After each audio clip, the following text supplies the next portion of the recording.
Hello বন্ধুরা, আজকে দুপুরের মেনু নিম বেগুন আর হচ্ছে মাছের ঝাল। এই দেখো, বেগুনটা প্রথমে ভাজা হয়ে গেছিলো, তারপর নিম পাতাটা দিয়ে দিয়েছি। এখন এই যে চলছে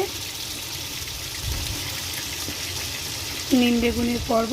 তো তোমরা কারা কারা নিম বেগুন খেতে ভালোবাসো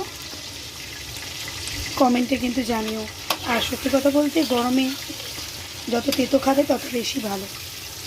তো ভাবলাম একটু নিম বেগুন করে ফেলি। আর এদিকে মাছ ভাজা চলছে, মাছটা ফাটে, তো সেই জন্য মাছটা চাপা দিয়েই ভাজা হচ্ছে। এদিকে অলরেডি ভাজা হয়ে গেছে অনেক, আর এদিকে ভাজা হচ্ছে, আর এখানে বাকি আছে। ব্যাস এইটুকুই আজকে, বাকিটা পরে দেখা যাবে।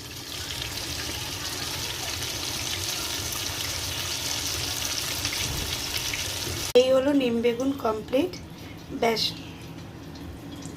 গরম গরম ভাতের সাথে পরিবেশনের অপেক্ষায়।